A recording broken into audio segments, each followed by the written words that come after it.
कोरोनाच्या पार्श्वभूमीवर लॉकडाऊनमध्ये सुरुवातीला दारूवर बंदी होती। त्यानंतर काही दिवसापूर्वी अमरावती जिल्ह्यातील ग्रामीण भागात केवळ वाईन शॉप व देशी दारू विक्रीकरिता परवानगी देण्यात आली। दारूची मोजकीच दुकान असल्याने दुसऱ्या गावातून दारू आणून खेड्यापाड्यात विकण्याचा धंदा सुरू आहे।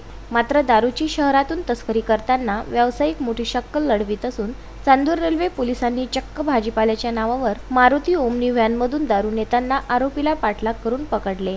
ठाणेदार दीपक वानखडे यांच्या नेतृत्वात ही दमदार कारवाई चांदूर शहरात करण्यात आली। प्राप्त माहितीनुसार चांदूर रेल्वे शहरातील संताबाई यादव नगरात एक व्हॅन उभी असून त्यामध्ये तेथून जवळच असलेल्या वाईन शॉपमधून मोठ्या प्रमाणात दारू आणून गोळा करीत असल्याची माहिती चांदूर रेल्वे पोलिसांना मिळाली होती। त्या माहितीच्या आधारावर पोलिसांनी सापळा रचून त्या ठिकाणी गेले असता व्हॅन चालक आरोपी अक्षय प्रकाश गावंडे राहणार शिवने रसुलापूर याने गाडी रिव्हर्समध्ये वेगाने चालून पळ काढण्याचा प्रयत्न केला। मात्र पोलिसांच्या पाठलागामुळे त्याचा प्रयत्न विफल ठरला।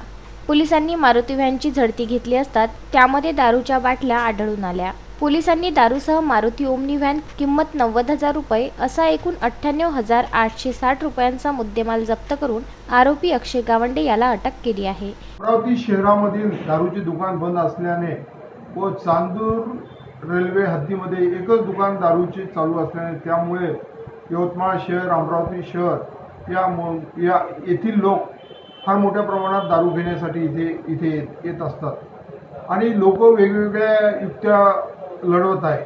आम्ही काल एक ओमनी गाडी ज्यामध्ये भाजीपाला विक्रीसाठी त्यांनी भाजीपाला ठेवलेला होता, ती नांदगाव खंडेश्वरची गाडी चांदूर रेल्वेमध्ये आली। यादव मंगल कार्यालयाच्या समोर त्यांनी ती गाडी उभी करून तिथे मद्याचा साठा जमा केला। ती गाडी आम्ही पकडली। अशा प्रकारे वेगवेगळ्या प्रकारे लोक दारू नेण्यासाठी प्रयत्न करीत आहे। आम्ही साधारणतः जवळजवळ 1 लाख रुपयाचा मुद्देमाल आम्ही जप्त केलेला आहे। ही कारवाई ठाणेदार दीपक वानखडे यांच्या नेतृत्वात head constable Shrikrishna Sirsat, police constable Santosh Rathod यांनी केली।